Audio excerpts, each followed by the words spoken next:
It is highly unlikely that Dashwood deliberately engineered the geographic bearing of West Wickham Road to 116 degrees, in anticipation of the creation of MI6 in 1916, or the 9/11 catastrophe in 2001. It is also highly unlikely that Dashwood, or any of his descendants, could have deliberately built 26 to 18 West Wickham Road in the right place, and planted the J. Bond stone accordingly, by hiring a builder of the correct name, all in anticipation of Ian Fleming's Bond novels, that would arrive at some point in the future. In any case, such actions would ostensibly be contrary to his interests, and extremely difficult to execute, even if he'd tried. The 222 synchronicity looks like a form of intelligent intervention, with comedic properties. Could this intelligence be trying to tell us that Dashwood lived his life as an intelligence operative, with a sense of humor and a theatrical spirit? Maybe it was Dashwood himself, playing a cryptographic game from beyond the grave. Or perhaps man's actions leave a mark in the non-physical world, that then manifest into the physical. The J. Bond stone could be the natural consequence of Dashwood's most significant life activities.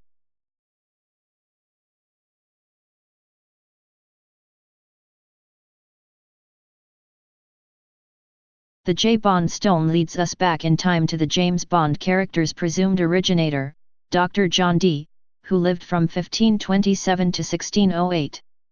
Dee was a learned mathematician, occultist, astrologer, scientist, alchemist, navigator, and spy, who was in the service of Queen Elizabeth I. Dee was friends with English spy master Sir Francis Walsingham, and statesman William Cecil. Dee was Queen Elizabeth's court astrologer, and psychic advisor. It is believed that the numerical 007 was Dee's Kabbalistic signature on intelligence correspondences to Queen Elizabeth, and the source of Ian Fleming's MI6 agent James Bond's code name, 007. Queen Elizabeth was supposed to have signed her correspondences to Dee, with the letter M. This could explain the origin of the M character, in the James Bond films.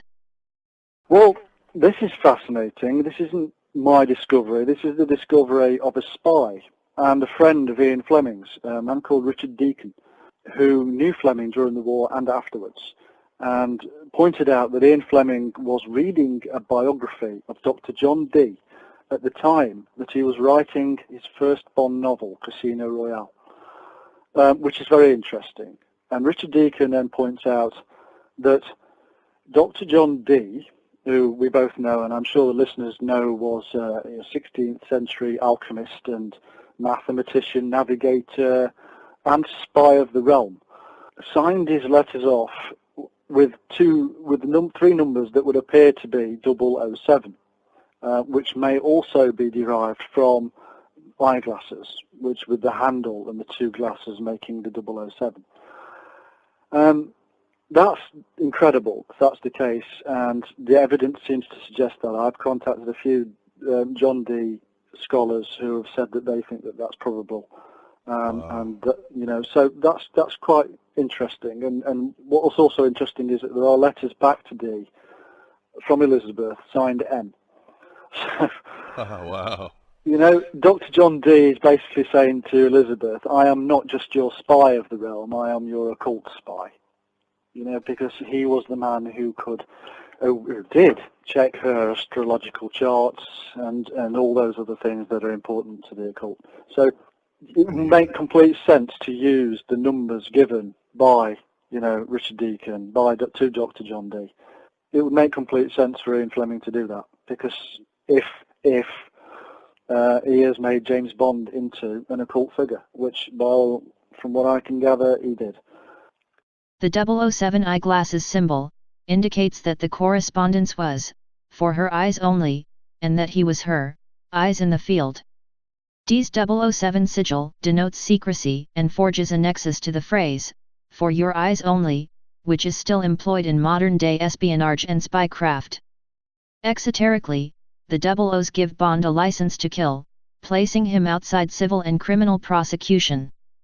Esoterically, 007 is the concealed link, that Elizabethan spy master Dee is the basis for Fleming's own secret agent. In Roman numerals, M equates to 1000.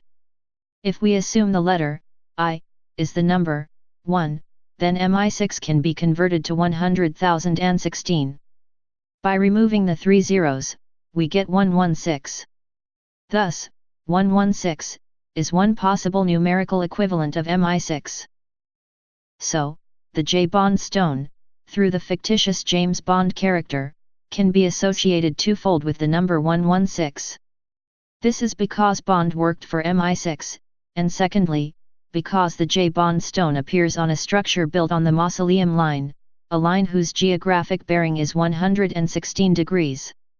The latter represents a physical connection, the former represents a literary connection.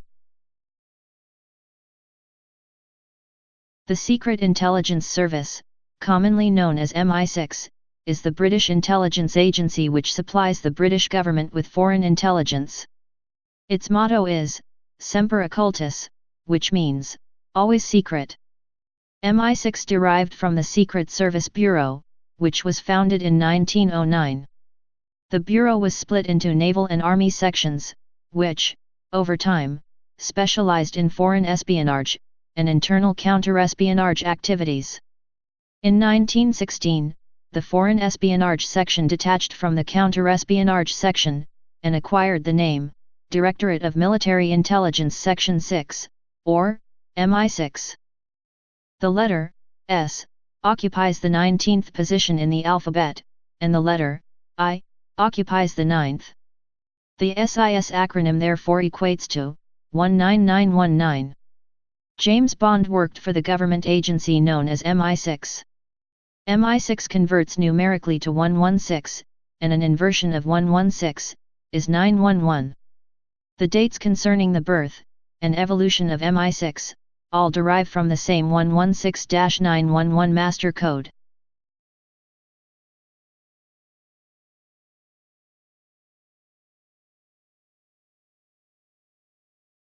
The term black chambers originates from the intelligence organization headed by Herbert Yardley, and founded in May 1919, following World War I. Yardley had commanded the Army cryptographic section of MI8 during World War I.